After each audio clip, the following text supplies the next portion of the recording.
Hello friends, welcome to YouTube channel for आपकी success. Good morning, मैं निहारिका सैनी। चलिए आज का वीडियो स्टार्ट करते हैं।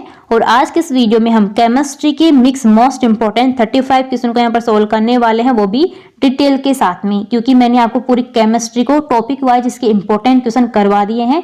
तो यहाँ पर केमिस्ट्री हमारी कंप्लीट होती है। अब इसके हम मिक्स इंपॉर्टेंट क्वेश्चन को सोल्व करेंगे, जो कि आपके आने वाली हर एग्जाम के लिए काफी ज्यादा इंपॉर्टेंट रहने वाले हैं। ओके और इसके मिक्स इंपॉर्टेंट क्वेश्चन कंप्लीट होने के बाद में यहाँ पर फिजिक्स जो हमारा सब्जेक्ट है उसको हम स्टार्ट कर देंगे। तो बस आपको रेगुलर क्लास में मेरे साथ बने रहना है। ओके तो चलिए यहाँ पर स्टार्ट करते हैं। क्वेश्चन नंबर फर्स्ट है, पृथ्वी की पपड़ी में विशुद्ध रूप से पाए जाने वाली धातु कौन सी, यानी कि मेटल कौन सी है? तो ये आपकी हो जाएगी कौन सी? प्लेटिनम। ऑप्शन यहाँ से आपका डी बिल्कुल राइट हो जाएगा। और देखिए सोडियम की हम बात करें तो सोडियम का जो निष्कर्षण है वो डाउन्स विधि के द्वारा किया जाता है। ओके तो ऑप्शन यहाँ से आपका डी बिल्कुल करेक्ट हो जाएगा। चलिए अगला क्वेश्चन देखते हैं। जल का शुद्धतम रूप है, तो जल का शुद्धतम रूप कौन सा होता है? तो ये होता है कौन सा? वर्षा का जल। ऑप्शन यहाँ पर बी राइट हो जाएगा। जो वर्षा का जल होता है, पानी होता है, वो शुद्ध रूप में पाया जाता है। ओके नेक्स्ट क्वेश्चन देखिए। अब पैरासीटामोल है, तो बताना पैरासीटामोल क्या होती है? तो ये एक पीड़ाहार होती है। क्या होती है? पीड़ाहार होती है। ऑप्शन यहाँ से ए आपका बिल्कुल राइट हो जाएगा। और देखिए यहाँ पर हम बात करें सल्फर ड्रग की, तो सल्फर ड्रग ये क्या होता है? ये जीवाणु को नष्ट करता है और इसका जो निर्माण है, सल्फर ड्रग का जो निर्माण होता है वो सल्फर व नाइट्रोजन से होता है। तो ये भी आपको ध्यान रखना है। ऑप्शन ए आपका करेक्ट हो जाएगा। नेक्स्ट क्वेश्चन यहाँ पर देखिए, क्लोरोमाइटिसिन है, तो बताना है क्लोरोमाइटिसिन ये क्या होता है? तो यहाँ से ऑप्शन आपका डी बिल्कुल राइट हो जाएगा। प्रतिजीवाणिक होती है, यानी कि एंटीबैक्टीरियल होती है। कौन सी? क्लोरोमाइसिटिन। ओके आपको ध्यान रखना है। अब देखिए जो प्रतिजीवाणिक होता है इसका निर्माण सूक्ष्म जीवों और कवकों के द्वारा किया जाता है। ये औषधियां अन्य जीवाणुओं को मारती हैं और उनकी वृद्धि को भी रोकती हैं। और देखिए ये प्रतिरोधी क्या होता है, यानी कि एंटीसेप्टिक क्या होता है? तो ये भी क्या करता है? जीवाणु को नष्ट करता है, लेकिन यह घाव भरने में सहायक होता है। कौन सा? प्रतिरोधी, यानी कि एंटीसेप्टिक। तो दोनों आपको यहाँ से ध्यान रखना है। ऑप्शन डी आपका करेक्ट हो जाएगा। चलिए गाइस नेक्स्ट क्वेश्चन देखते हैं। नेक्स्ट क्वेश्चन है, वनस्पति घी के औद्योगिक उत्पादन की प्रक्रिया में शामिल है। तो वनस्पति घी का उत्पादन किस प्रक्रिया के द्वारा किया जाता है? तो ये किया जाता है अपचयन के द्वारा। ऑप्शन ऐसा आपका बी बिल्कुल राइट हो जाएगा। और देखिए इसमें उत्प्रेरक का यूज किया जाता है। कौन से उत्प्रेरक का यूज किया जाता है? जब अपचयन करवाया जाता है तो ये किया जाता है निकिल का। किसका किया जाता है? निकिल का किया जाता है। और जो उत्प्रेरक होता है इसकी खोज किसने की थी? तो ये की थी बर्जीलियस ने। ये भी आपको यहाँ से ध्यान रखना है। चलिए नेक्स्ट क्वेश्चन देखते हैं। तो यहाँ पर आपका नेक्स्ट क्वेश्चन है, रासायनिक रूप से गन्ने की शर्करा है, तो गन्ने की शर्करा क्या होती है? तो ये होती है सुक्रोज। यहाँ से ऑप्शन आपका सी बिल्कुल करेक्ट हो जाएगा। और यह कार्बोहाइड्रेट के डाइसैकेराइड का प्रकार होता है, जिसमें दो मोनोसैकेराइड के अणु मिलकर के क्या बनाते हैं? सुक्रोज बनाते हैं। ओके तो यहाँ से ऑप्शन सी करेक्ट हो जाएगा। अगला क्वेश्चन देखते हैं। अगला क्वेश्चन यहाँ पर देखिए, ऑक्सीकरण वह प्रक्रिया है जिसमें होता है, तो बताना ऑक्सीकरण जो प्रक्रिया होती है इसमें क्या होता है? तो इसमें जो इलेक्ट्रॉन होते हैं उसकी हानि होती है, उसकी कमी होती है। किसकी? इलेक्ट्रॉन की, जब ऑक्सीकरण प्रक्रिया होती है। तो यहां से आपका ऑप्शन ए बिल्कुल सही हो जाएगा। अगला क्वेश्चन देखिए, हाइड्रोजन के कितने समस्थानिक हैं? तो हाइड्रोजन के कितने? 3 समस्थानिक होते हैं। पहला कौन सा होता है? प्रोटियम, दूसरा होता है ड्यूटेरियम और तीसरा होता है ट्राइटियम। अब देखिए यहाँ पर हम बात करें प्रोटियम के बारे में, तो प्रोटियम में क्या नहीं होता है? न्यूट्रॉन नहीं पाया जाता है प्रोटियम में। ड्यूटेरियम की बात करें तो इसको भारी जल इसको कहा जाता है, D2 ये होता है। ओके और इसका अणुभार कितना होता है? तो ये 20 होता है इसका अणुभार, ये आपको ध्यान रखना है। और ट्राइटियम की हम बात करें तो ट्राइटियम क्या होता है? ये रेडियो सक्रिय तत्व होता है जो हाइड्रोजन का समस्थानिक होता है। और इसमें न्यूट्रॉन की संख्या 2 होती है। किसमें? ट्राइटियम में। तो आपको ध्यान रखना है, प्रोटियम में न्यूट्रॉन की संख्या नहीं होती है और ड्यूटेरियम में 1 होती है और ट्राइटियम में 2 होती है न्यूट्रॉन की संख्या। तो यहां से आपका ऑप्शन सी बिल्कुल राइट हो जाएगा। हाइड्रोजन के 3 समस्थानिक होते हैं। चलिए अगला क्वेश्चन देखिए। नेक्स्ट क्वेश्चन है, शोषण के लिए समुद्री गोताखोर निम्नलिखित मिश्रण का उपयोग करते हैं। तो देखिए शोषण के लिए जो समुद्री गोताखोर होते हैं वो कौन से मिश्रण का यूज करते हैं? तो ये करते हैं ऑक्सीजन तथा हीलियम का। ऑप्शन यहां से आपका डी बिल्कुल राइट हो जाएगा। चलिए अगला क्वेश्चन देखिए, किसी निश्चित तापमान पर संतृप्त विलयन कैसा होता है? तो आपको बताना है निश्चित तापमान पर संतृप्त विलयन आपको बताना है, सैचुरेटेड सॉल्यूशन आपको बताना है कैसा होता है। तो देखिए इसमें और अधिक ठोस विलय घोलने में असमर्थ होता है, यानी इसमें और अधिक ठोस जो विलय पदार्थ होता है उसको नहीं घोला जा सकता। तो ये क्या होता है, संतृप्त विलयन होता है। अब यहाँ पर बात करें असंतृप्त विलयन कौन सा होता है, तो देखिए किसी निश्चित ताप पर बना ऐसा विलयन जिसमें विलय पदार्थ की और अधिक मात्रा को उसमें घोला जा सकता है, तो वो क्या होता है, असंतृप्त विलयन होता है। तो दोनों के बारे में याद रखना है, संतृप्त विलयन क्या होता है और असंतृप्त विलयन क्या होता है। तो यहां से आपका ऑप्शन सी करेक्ट हो जाएगा। चलिए अगला क्वेश्चन देखिए। नेक्स्ट क्वेश्चन है लाउड्री साबुन क्या है। तो लाउड्री साबुन आपको बताने क्या होते हैं, तो ये प्राकृतिक स्रोत के उच्चतर वसा अम्लों के सोडियम लवणों का ये मिश्रण होते हैं लाउड्री साबुन। तो यहां से ऑप्शन ए आपका करेक्ट हो जाएगा। अगला क्वेश्चन देखिए, संश्लेषित अपमार्जक यानी कि डिटर्जेंट्स क्या है। तो संश्लेषित जो अपमार्जक होते हैं ये एरोमेटिक तथा एलिफेटिक सल्फोनिक अम्लों के सोडियम लवण का मिश्रण होते हैं। तो यहां से आपका ऑप्शन डी बिल्कुल राइट हो जाएगा। और देखिए जो अपमार्जक होते हैं ये कठोर जल के साथ में भी झाग उत्पन्न करते हैं, कौन से, अपमार्जक। चलिए अगले क्वेश्चन देखिए। अब नेक्स्ट क्वेश्चन है अपमार्जक द्वारा कठोर जल के साथ झाग उत्पन्न करने का क्या कारण है। तो देखिए जो अपमार्जक होते हैं ये कठोर जल के साथ में भी झाग उत्पन्न करते हैं, क्यों करते हैं, क्योंकि देखिए सल्फोनिक अम्ल के कैल्शियम तथा मैग्नीशियम लवण जल में घुलनशील होते हैं, इसलिए क्या करते हैं, कठोर जल के साथ में भी झाग उत्पन्न करते हैं। ओके, अब देखिए कठोर जल में उपस्थित कैल्शियम आयन और मैग्नीशियम आयनों के साथ में कोई अवक्षेप ये नहीं बनाते हैं, जिसके कारण से ये खूब झाग उत्पन्न करते हैं। तो यहां से आपका ऑप्शन सी करेक्ट हो जाएगा। चलिए अगला क्वेश्चन देखते हैं।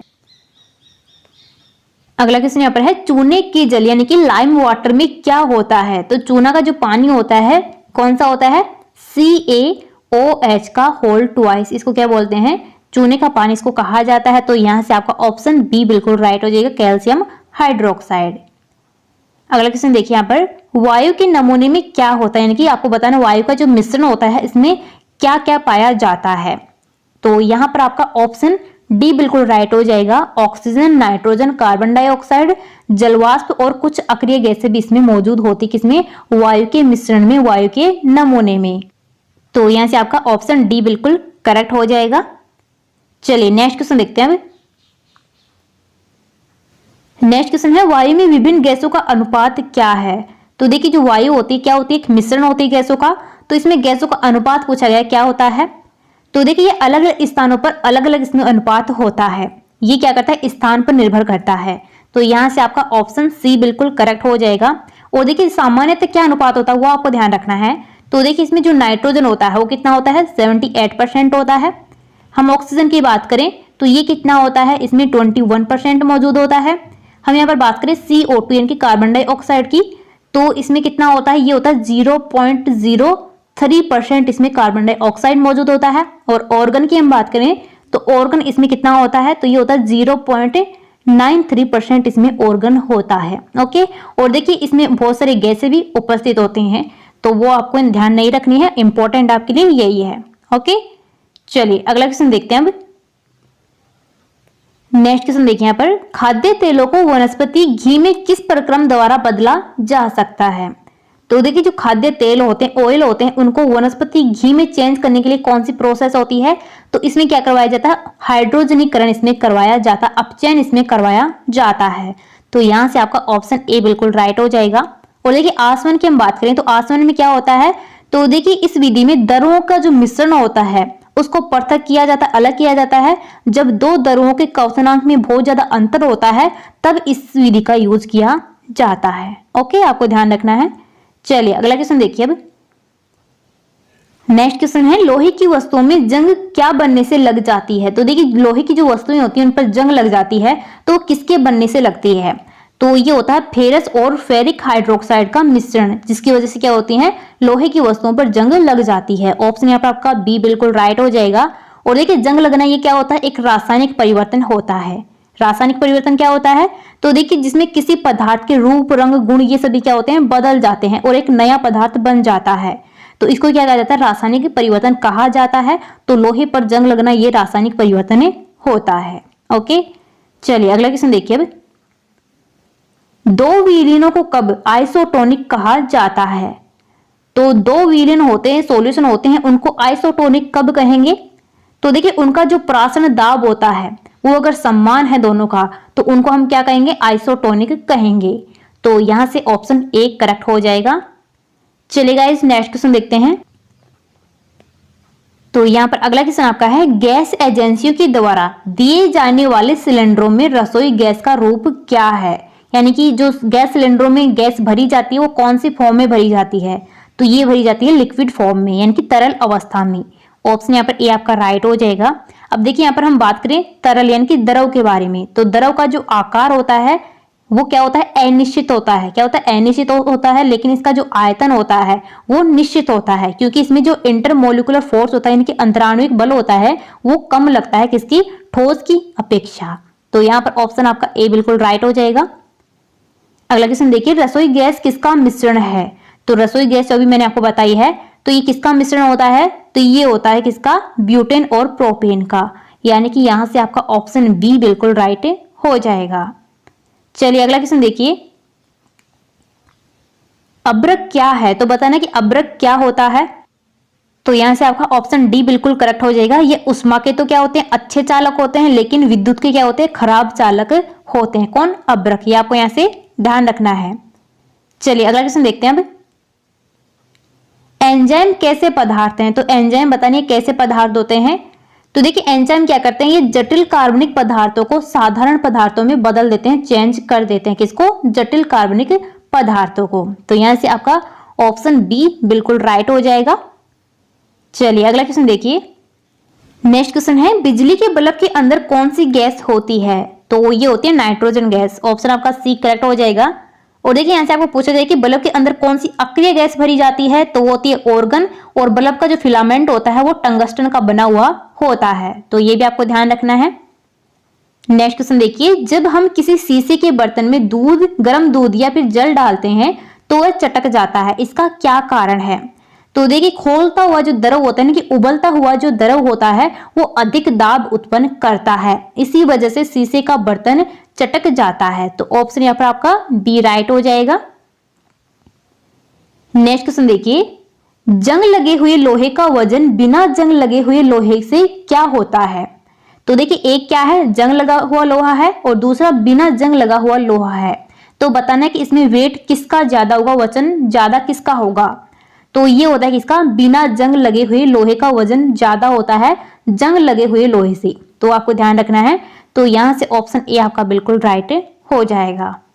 नेक्स्ट क्वेश्चन है, परम शून्य ताप क्या है? तो बताना कि परम शून्य ताप क्या होता है। तो देखिए सैद्धांतिक रूप से न्यूनतम संभव जो तापमान होता है, टेम्परेचर होता है, उसको ही परम शून्य ताप कहा जाता है। तो यहां से आपका ऑप्शन बी बिल्कुल राइट हो जाएगा, सैद्धांतिक रूप से न्यूनतम संभव तापमान। चलिए अगला क्वेश्चन देखिए। अब नेक्स्ट क्वेश्चन है, ईंधन के जलते समय उसमें जो कार्बन और हाइड्रोजन मौजूद है तो उसका क्या होता है, इसमें किसमें वो चेंज होती हैं? तो देखिए कार्बन डाइऑक्साइड और जलवाष्प में ये चेंज हो जाते हैं, कार्बन और हाइड्रोजन। तो यहां से आपका ऑप्शन बी करेक्ट हो जाएगा। नेक्स्ट क्वेश्चन देखिए, वातावरण में सर्वाधिक मात्रा में पाई जाने वाली गैस है, तो ये होती है कौन सी? नाइट्रोजन। ऑप्शन यहाँ पर सी राइट है। और कितने परसेंट होती है? तो ये 78% मौजूद होती है। नेक्स्ट क्वेश्चन देखिए, लोहे के पाइपों को संक्षारण से बचाने के लिए उसके ऊपर जस्ते की परतें चढ़ाई जाती हैं, इस प्रक्रिया को कहते हैं। तो इस प्रक्रिया को कहा जाता है गैल्वेनीकरण, यानी कि गैल्वेनाइजेशन। ऑप्शन यहाँ से आपका सी बिल्कुल राइट हो जाएगा। और देखिए यहाँ पर हम बात करें इलेक्ट्रोप्लेटिंग की, तो ये क्या होता है? तो देखिए इसमें निम्न कोटि की जो धातु होती है उसको सुरक्षित रखने या फिर उसको आकर्षक बनाने के लिए उस पर एक उच्च कोटि की धातु की एक पतली परत चढ़ाई जाती है। तो इस क्रिया को ही क्या कहा जाता है? विद्युत लेपन या फिर इलेक्ट्रोप्लेटिंग इसको कहा जाता है। अब यहाँ पर हम बात करें वल्कीकरण के बारे में। ये वल्कीकरण क्या होता है?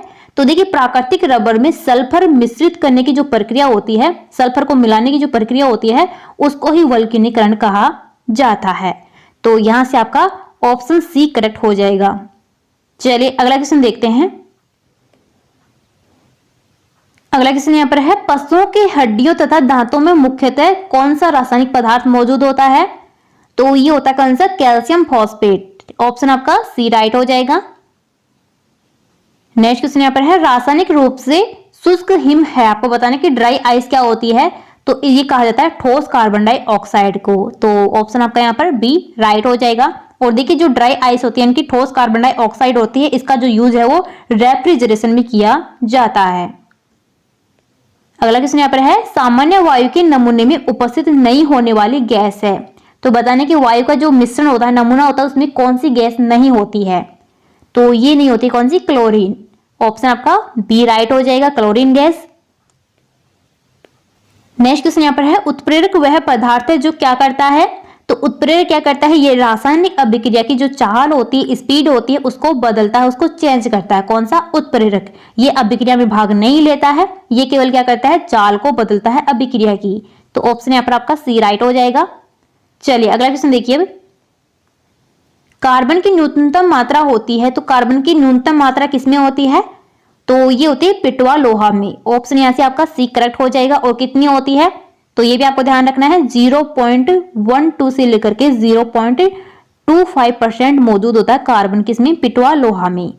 अब यहाँ पर हम बात करें इस्पात की, तो देखिए इस्पात यह लोहा और कार्बन का एक मिश्र धातु होता है, और इसमें जो कार्बन की मात्रा होती है वो कितनी होती है, 0.25% से लेकर के कितनी होती है, 1.5% इसमें कार्बन मौजूद होता है। ओके। और यहाँ पर बात करें ढलवा लोहा की, तो इसमें कार्बन की कितनी मात्रा होती है, तो इसमें होती है 2.5%। ये आपको ध्यान रखना है। और इसी वजह से क्या होता है ढलवा लोहा, ये कठोर और भंगुर प्रकृति का होता है। ओके, तो यहाँ पर तीनों के बारे में याद रखना है। ऑप्शन आपका सी यहाँ पर राइट हो जाएगा। तो फ्रेंड्स हमारा आज का वीडियो यहीं पर कंप्लीट होता है। यहाँ पर हमने केमिस्ट्री के मिक्स मोस्ट इंपोर्टेंट 35 क्वेश्चन को सोल्व कर लिया है, वो भी डिटेल के साथ में, एक्स्ट्रा फैक्ट के साथ में, क्योंकि आपकी आने वाली सभी एग्जाम में से यहाँ से आपको जरूर क्वेश्चन पूछे जाएंगे। तो आपको रेगुलर मेरे साथ क्लास में बने रहना है। क्लास पसंद आती है तो उसको ज्यादा से ज्यादा दोस्तों के पास में शेयर करना है, लाइक करना है और कमेंट जरूर करना है। ओके, तो चलिए मिलते हैं नेक्स्ट वीडियो में। Thank you.